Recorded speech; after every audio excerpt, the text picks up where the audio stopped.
La demanda mundial de carne barata crece sin parar. El negocio lo dominan pocos consorcios que producen en masa. En Estados Unidos existen inmensas fábricas de cerdos con enormes cubetas de estiércol líquido. No podemos abrir las ventanas ni las puertas. Estamos atrapados en casa. China es el mayor productor mundial de porcino. Su consumo de carne de cerdo creció con la prosperidad. En nuestro planeta ya no hay más espacios libres. Si los chinos empiezan a alimentarse como los estadounidenses, ¿qué pasará con la selva amazónica? Para alimentar a los cerdos a bajo costo, se cultiva soja en grandes cantidades, sobre todo en Brasil. Producimos comida para la población mundial. Pero para eso, la selva tropical debe ceder al monocultivo de soja, con consecuencias para todos nosotros.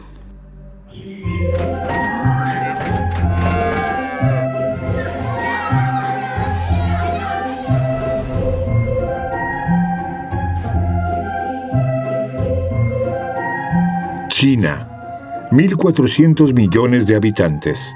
La creciente prosperidad ha cambiado la dieta de la gente. Antes, la base era arroz, verduras, sémola. Rara vez había carne. Pero ahora la carne porcina es cada vez más popular. La mitad de la producción mundial se consume en China.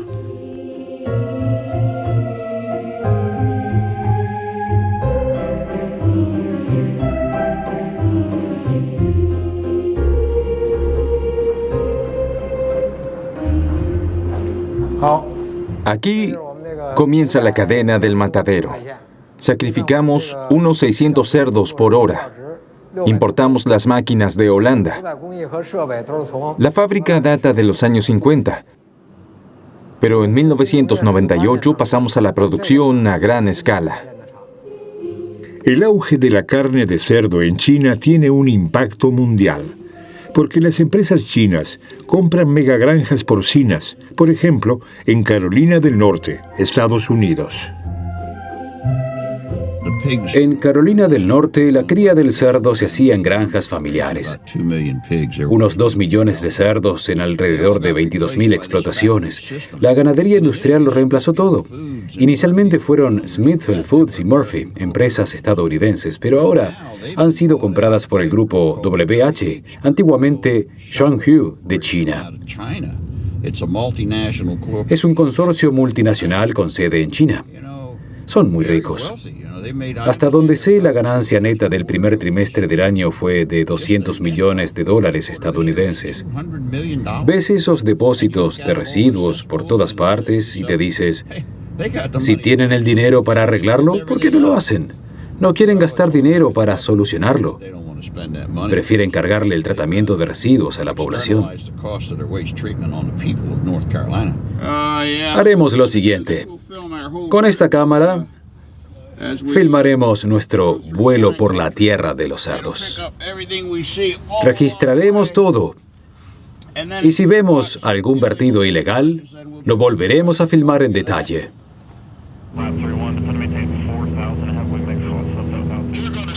Se ven más fosas de residuos al aire libre que en cualquier otro lugar del mundo. Carolina del Norte ocupa el segundo puesto de producción porcina.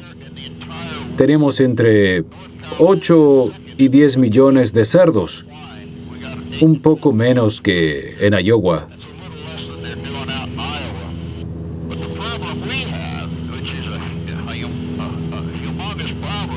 El problema es que están hacinados. Sus excrementos se concentran aquí, en la llanura costera de Carolina del Norte. Es un ecosistema sensible, lleno de humedales, arroyos, ríos.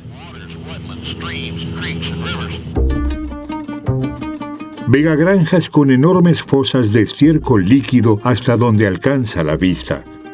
Cría intensiva de animales que apesta a muchas personas.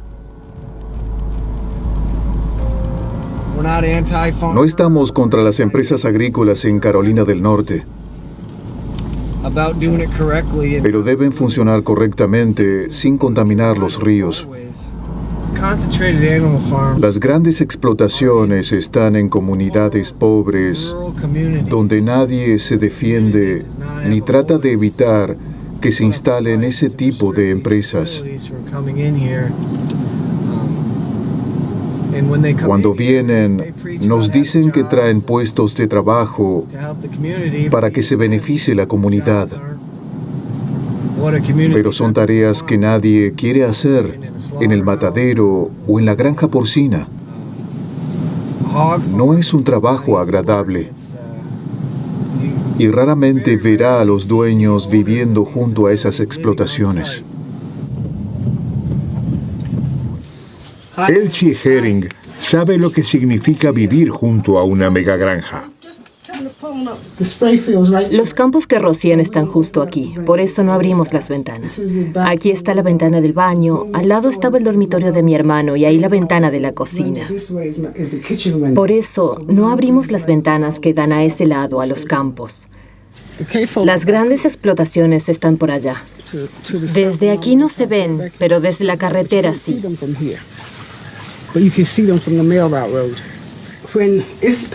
Eso está sin tratar.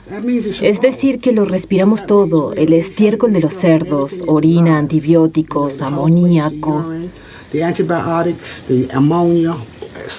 Todo lo que está en las fosas pasa al aire. Por eso no podemos dejar abiertas las ventanas ni las puertas. Prácticamente estamos presos en nuestra casa. Y si sales justo cuando están rociando, te quedas sin aire. Te lloran los ojos, toses, sientes ganas de vomitar. Me enfurece, es deprimente. ¿Cómo puede ser que crean que tienen derecho a rociar excrementos de animales sobre seres humanos? Smithfield, el mayor productor de porcino de Estados Unidos, está en manos chinas. En la década del 90 desapareció de Estados Unidos el 90% de las explotaciones porcinas pequeñas. La venta directa cayó del 100% al 5%. La mayoría de los cerdos ahora se producen a pedido. Esas empresas, antes rentables, quedaron reemplazadas por un sistema industrial y centralizado. Fue casi una liquidación y sucedió muy rápidamente.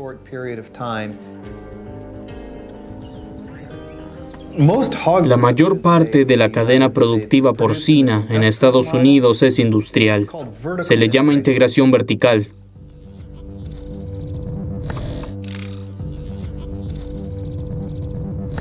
Funciona así. Una empresa es propietaria del criadero donde nacen los lechones. Es dueña de la producción de alimento para los cerdos. Posee las compañías de transporte que trasladan a los animales. Hasta tiene el matadero donde finalmente se procesan los cerdos. Esas empresas eran los pilares de la ganadería de Estados Unidos y Smithfield las absorbió. Durante décadas fagocitaron empresas independientes. Jamás deberían haberle permitido una cuota de mercado tan grande. No habría que permitir que una empresa controle el 30% de la industria porcina o alimentaria. Cuando eso sucedió, la empresa se convirtió en una adquisición muy atractiva para inversores extranjeros. Tiene una gran parte de la capacidad de producción estadounidense. Estamos hablando de miles de megagranjas. Se puede ganar mucho dinero con la cría de cerdos en Estados Unidos. Chicago, uno de los centros comerciales más grandes del mundo. Aquí también se comercializan productos agrícolas. Este es el parque bursátil. Aquí tenemos valores de renta fija y títulos del tesoro. Nuestra área agrícola se redujo, pero todavía comerciamos opciones de compra de soja, trigo y maíz. Y también ganado. Los chinos tratan hace años de comer como la gente de Occidente. Consumimos unas 3.400 calorías al día. Los chinos alrededor de 2.900. Es decir, redujeron la brecha. China tiene la mayor cabaña porcina del mundo, el 47% de la producción mundial. Y si observamos el consumo de carne o de calorías, países como Bangladesh, Nigeria, Pakistán o India aumentarán aún más el consumo de calorías en los próximos 10-20 años. Todavía no tienen el poder adquisitivo para incrementar el consumo de carne. En China sucedió recién cuando su PIB creció drásticamente en 2001-2002. La demanda china de cerdo impulsa a los consorcios chinos a adquirir empresas y conocimiento en todo el mundo.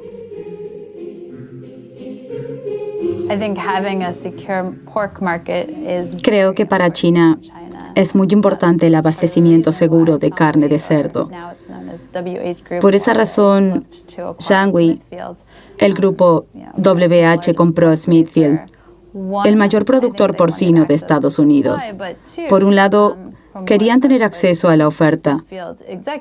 Y segundo, me lo contaron directivos de Smithfield.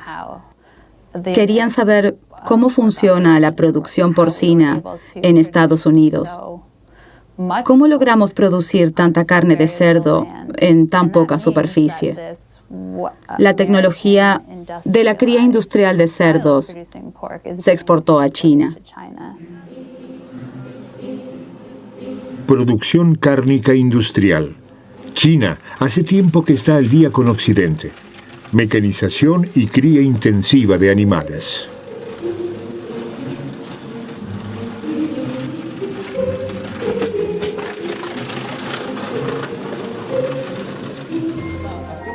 En 1961, esto era un pequeño matadero para pollos y otros animales. En 1992, el gobierno nos alentó a trabajar de manera más eficiente. Nos permitieron crecer, comprar maquinaria para trabajar de forma más industrial. Entre 2003 y 2006, crecimos alrededor del 30% anual.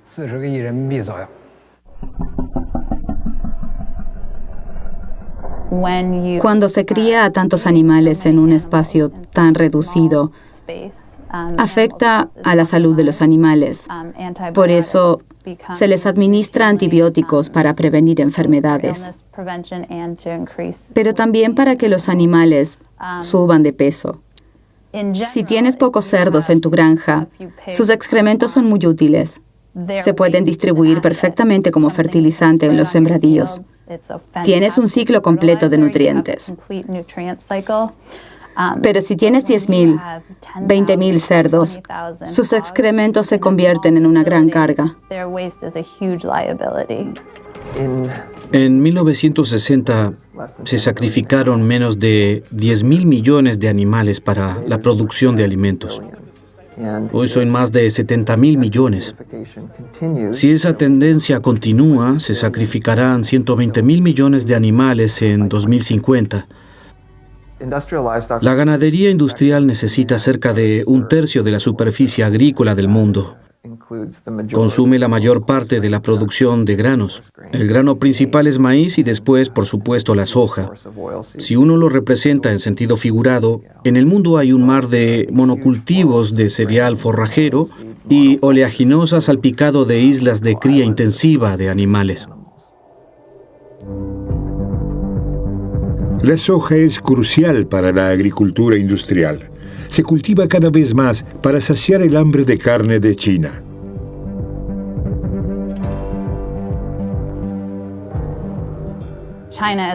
En términos absolutos, China consume el doble de carne que Estados Unidos. Pero per cápita, cada chino solo come la mitad de carne que un estadounidense. Es decir, que si todos los chinos se alimentaran como los estadounidenses, es casi imposible imaginarse de dónde saldría tanta carne. China ya está importando más y más carne de cerdo. Aumenta su importación de soja para alimentar al ganado. Los cerdos, las gallinas, el ganado bovino o las piscifactorías necesitan cada vez más soja. El gobierno chino aún recuerda las grandes hambrunas que mataron a unos 36 millones de personas. Quieren asegurarse el suministro de alimentos. Pero si los chinos empiezan a comer como los estadounidenses, ¿qué pasará con la selva amazónica? ¿Dónde encontraremos tanto espacio para cultivar soja y cereales? En nuestro planeta ya no hay más espacios libres. Lo que pasará se ve aquí. Brasil. Este verano se taló 4 veces más que el año pasado. El nuevo presidente, Bolsonaro, alienta a los agricultores para que usen la selva tropical como espacio económico. Se cultiva sobre todo soja, cada vez más monocultivos de soja.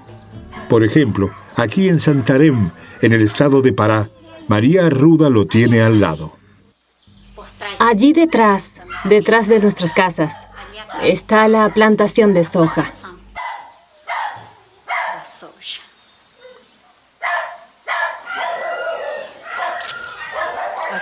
Cuidado.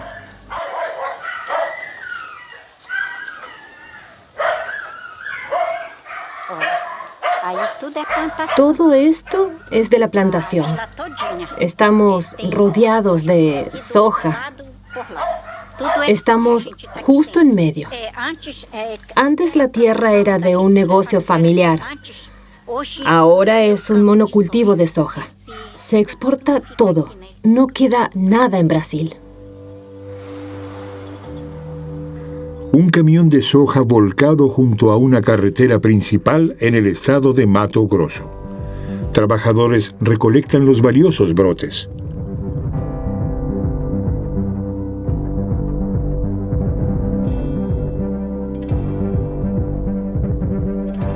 Antes, aquí había selva tropical. Hoy, soja hasta donde alcanza la vista. Acompañamos a un productor de soja. Aquí, antes de lavoura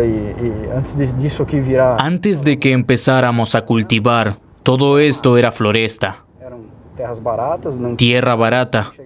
No había nada. Solo había que suprimir toda la vegetación.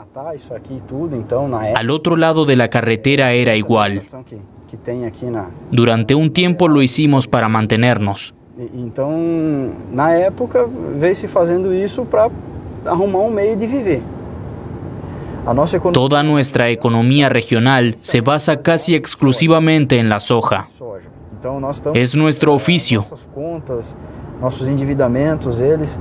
La gente aquí no sabe hacer otra cosa. Hacemos comida para el mundo. Antes no existía la soja aquí. La importábamos.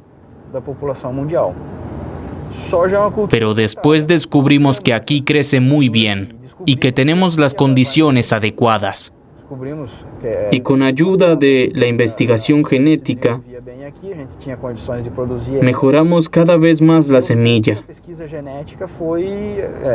Desarrollamos variedades específicamente para nuestra región.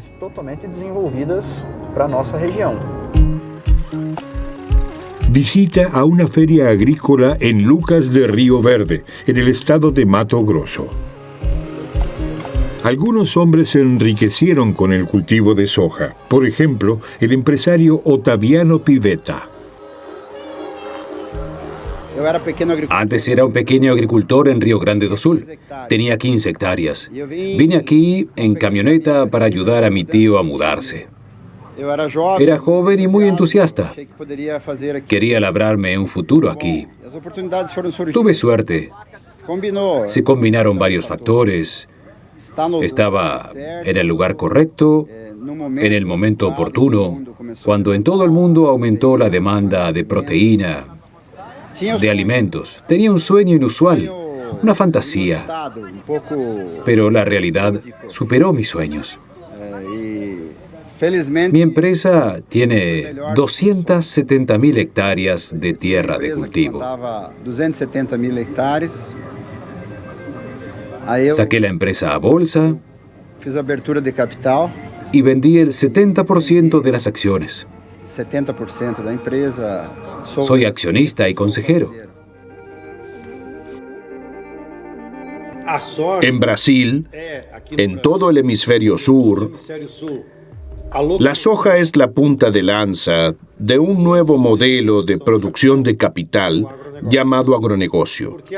La soja es un producto estandarizado, una materia prima, igual en todas partes del mundo. Es fácil de producir a gran escala. En Brasil tenemos haciendas de 240.000 hectáreas. Y el mercado mundial está controlado por solo 5 empresas: Bunge, Monsanto, ADM, Cargill y Dreyfus. Especulan sobre los precios, la oferta y las acciones que influyen en el mercado. Y convirtieron la soja en el pienso más importante, ya sea para el ganado porcino, bovino o aviar. Y así se convirtió en la materia prima más importante para la alimentación humana. Por eso el mundo se ha convertido en una gran pocilga y las empresas emplean la soja como si fuera el único alimento en el mundo. Siempre son las mismas semillas, los mismos pesticidas, los mismos comerciantes, los mismos mecanismos de fijación de precios, los mismos grandes actores globales. Es un sistema de producción muy homogéneo.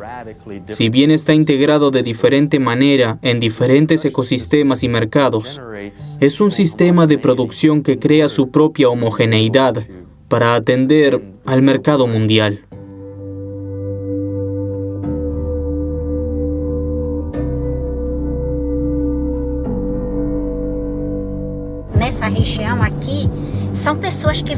En esta región, los productores de soja vinieron de fuera, de Mato Grosso, de Paraná, y ahora empieza también la gente de aquí. Se dieron cuenta de que es un buen negocio, pero la mayoría de los que empezaron con la soja vinieron de fuera. Apuestan mucho a las máquinas y por las máquinas no tenemos trabajo. Muy pocas personas trabajan en estos sembradíos. Para los lugareños no hay trabajo. Solo contratan a unas pocas personas que saben conducir tractores. De lo contrario, hacen casi todo solos.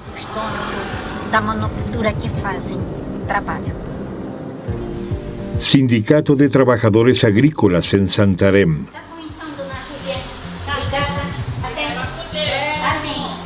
Los lugareños casi no se benefician del auge de la soja.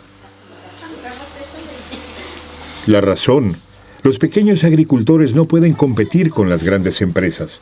No pueden producir con tanta eficiencia como la agroindustria.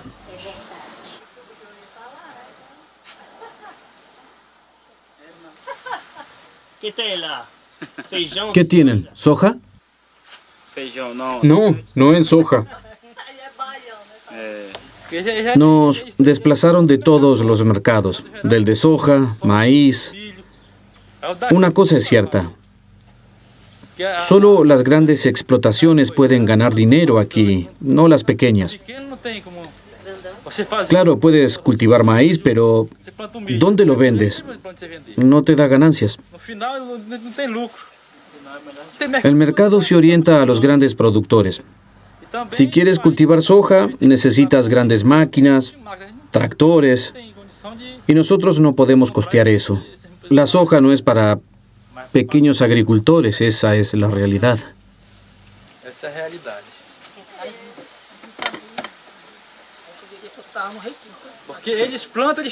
Ellos tienen muchas maneras de ahuyentar las plagas, y todas sus plagas vienen aquí. Si hoy cultivaras soja, no ganarías nada. Usan pesticidas, Nosotros no podemos combatir las plagas.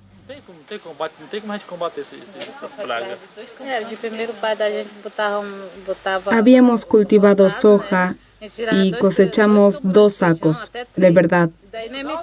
Lo hemos dejado porque las plagas nos llegan desde los campos de los ricos. Nos comen las semillas. En Estados Unidos, en China, ¿no pueden destruir sus propios bosques para plantar soja? Todos vienen a Brasil para explotar nuestro país. En África hay tanto bosque. ¿Por qué no van allí?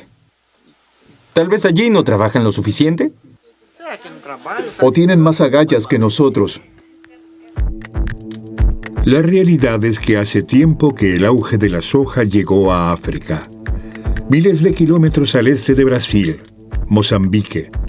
Empresas brasileñas tratan de asegurarse aquí grandes áreas de cultivo. Todo sucede en el marco de un programa de ayuda al desarrollo llamado ProSavana. Productores agrícolas brasileños se van a África porque el gobierno de Mozambique proporciona tierras a bajo costo.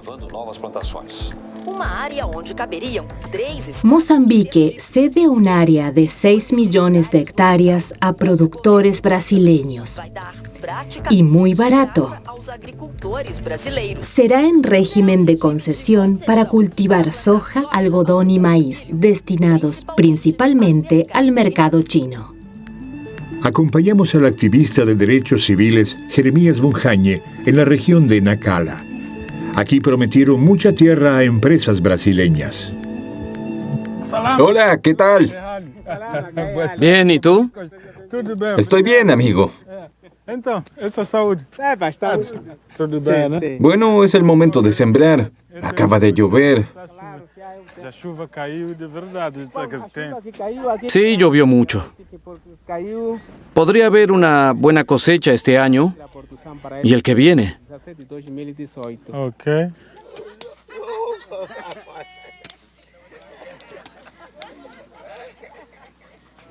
Aquí no tenemos suficiente tierra. Discutimos entre nosotros. Si los inversores vienen, las cosas se empeorarán. Este país es de los mozambiqueños. No estamos en contra del desarrollo, pero creemos que la comunidad debería ser consultada.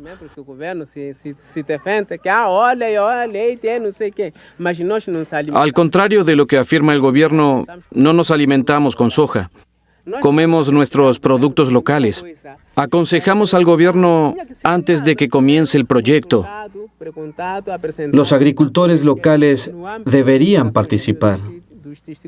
En cambio, hubo reuniones a puerta cerrada, aquí y a nivel nacional.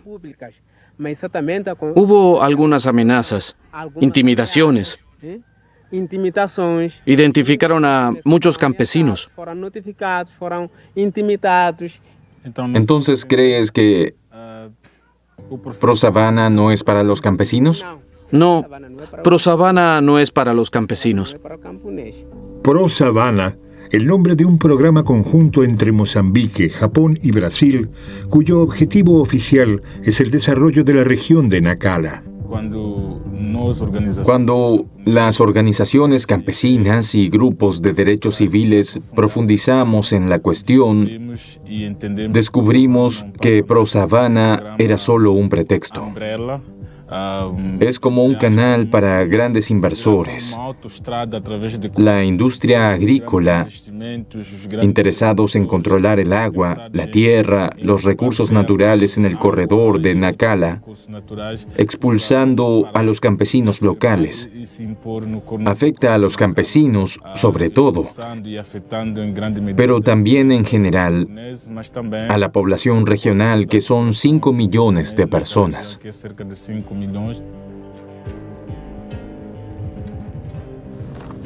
¿Esta es su tierra?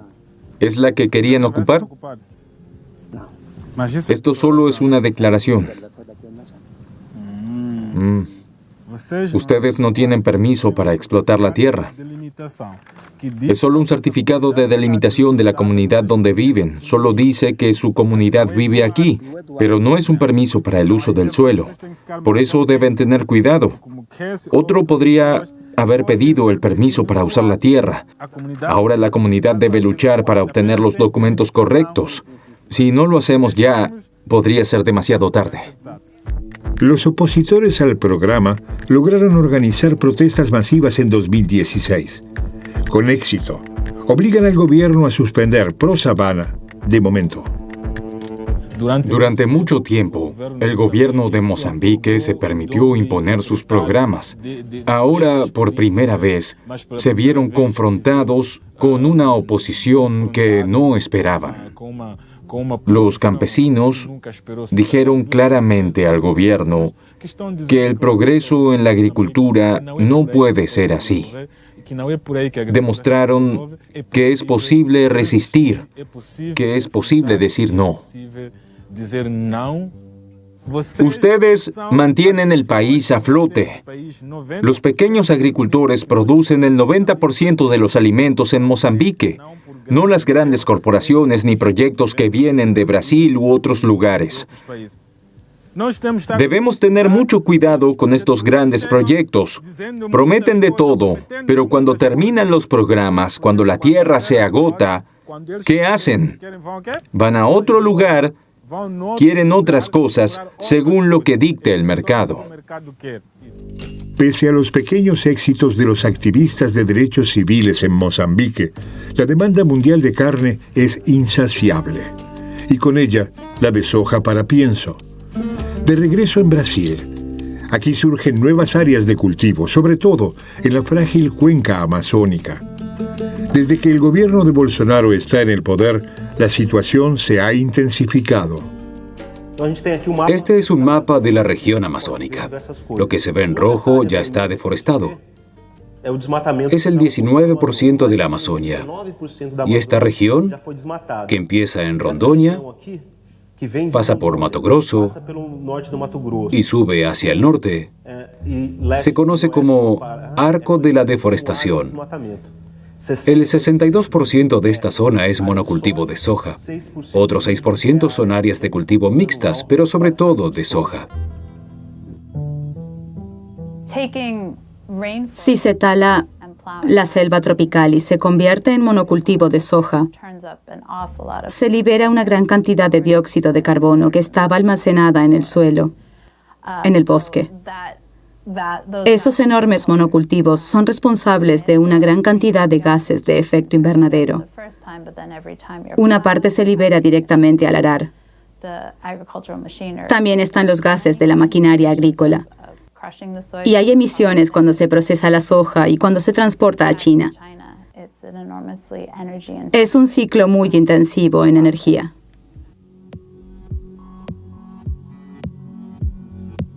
En el contexto del cambio climático pensamos en cómo reducir las emisiones de dióxido de carbono de la agricultura. La deforestación de las selvas tropicales para crear áreas de ganadería o monocultivos tiene un gran impacto en el clima. Aumenta las emisiones de dióxido de carbono. Además, se necesita mucho fertilizante artificial para que esos suelos sean productivos. Lo que está ocurriendo en Brasil es un crimen desde el punto de vista de la agronomía. Para poder cultivar soja en una región preamazónica, tropical y húmeda, hay que traer fertilizantes de China, nitrógeno, fosfato, de Dios sabe dónde, porque ese suelo no tiene suficiente. Eso es un error que en algún momento va a causar un desequilibrio en la naturaleza, por no hablar de la pérdida de biodiversidad. En el sur de la región amazónica, en Mato Grosso, puedes conducir 200 kilómetros sin ver otra planta, solo soja, y tampoco ves gente. La soja también ahuyenta a las personas.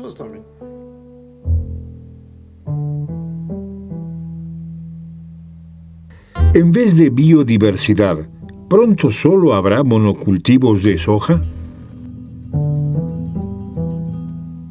Importamos al año 20 millones de toneladas de insumos. Nitrógeno, fertilizantes, agrotóxicos. Brasil se ha convertido en el mayor consumidor de agrotóxicos del mundo. Brasil usa el 20% de la producción mundial de pesticidas. Es absurdo. El consumo promedio es de 5 litros por habitante y en el campo de 15 litros por hectárea. Ninguna facultad de agronomía justificaría que se necesitan 15 litros de pesticidas por hectárea de soja. El área de cultivo de soja en Brasil ya abarca una superficie del tamaño de Alemania. Grandes beneficios gracias al uso de pesticidas.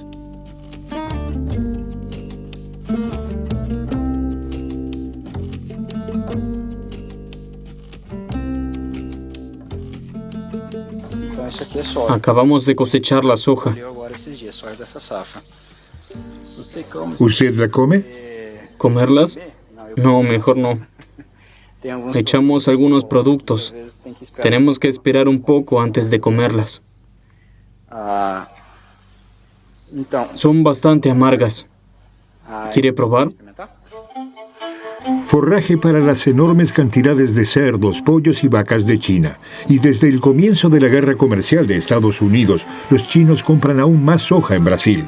No tiene sentido cargar la soja de Mato Grosso en camión, llevarlas 3.000 kilómetros hasta el puerto, enviarlas a 20.000 kilómetros a otro puerto en China, transportarlas 2.000 kilómetros a una fábrica agrícola para dárselas a los pollos. Los chinos deberían ser capaces de criar pollos sin soja. Pero la soja es altamente proteica y barata, el alimento ideal para la cría intensiva de animales en todo el mundo.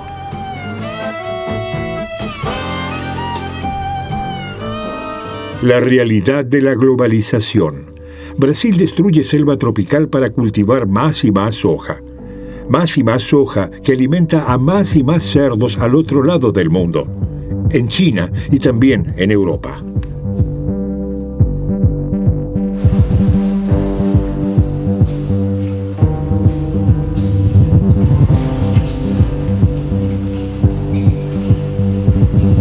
El gobierno chino anunció su objetivo de reducir a la mitad el consumo de carne para 2030. Y hace poco, un brote de peste porcina diezmó la cabaña de animales. Pero a largo plazo es probable que la producción se incremente. La creciente clase media china demanda más y más carne.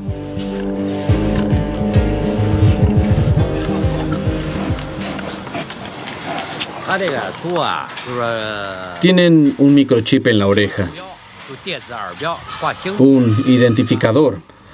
Los podemos vigilar constantemente desde la computadora o el iPad. Es un sistema cada vez más eficiente, gracias a la alimentación a base de soja y la tecnología punta en el establo. Agroindustria para carne barata.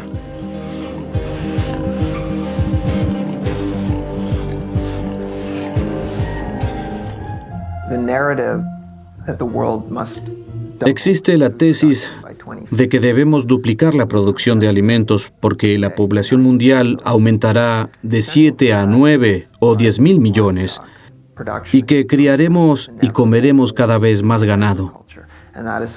Pero, ¿por qué deberíamos consumir cada vez más carne por persona? No tenemos que duplicar la producción de alimentos para nada. Debemos producir alimentos de otra manera. Debemos reflexionar sobre nuestra alimentación para reorganizar la agricultura. Ven, Red. ¿Dónde está Red? Allí está Red. Vamos. Hay personas que quieren probar otro tipo de agricultura. De regreso en Estados Unidos, Jude Becker es agricultor orgánico en Iowa. Apuesta a la calidad, no a la cantidad. Sí, viene siempre.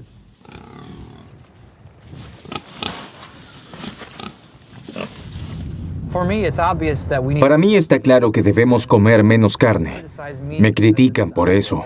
Estamos en Iowa. Producimos mucha carne aquí y dicen, Jude, no puedes decir que hay que comer menos carne. ¿Por qué? ¿A quién perjudica? Si es más saludable comer menos carne, ¿no sería mejor que los granjeros de Iowa produjeran carne de calidad? Tendrían que mantener menos animales, pero ganarían más.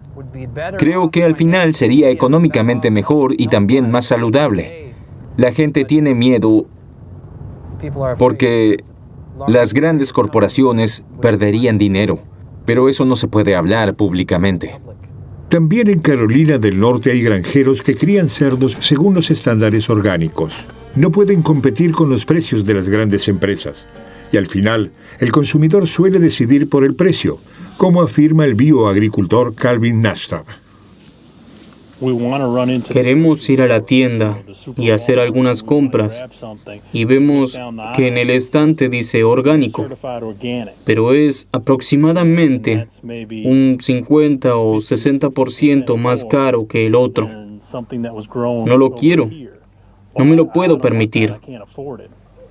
Todavía tienes el dólar todopoderoso en el bolsillo, pero terminaste comprando algo que ni sabes qué le hicieron ni cómo lo criaron.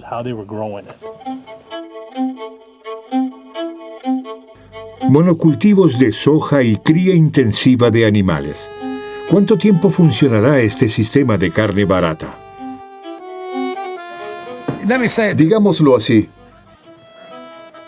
Si la población sigue creciendo, algún día no habrá más carne. Y la gente tendrá que comer cereales como antes, cuando no había tanta carne. Hoy ya se puede alimentar a mucha más gente con soja y maíz que con carne. Si quieres alimentar al mundo hambriento, deja de alimentar a todas estas vacas y dale de comer a las personas. Pero siempre hay alguien que quiere ganar dinero. Aseguran que quieren alimentar al mundo. Bueno, si quieres alimentar al mundo, puedes alimentar a más gente con cereales que con carne.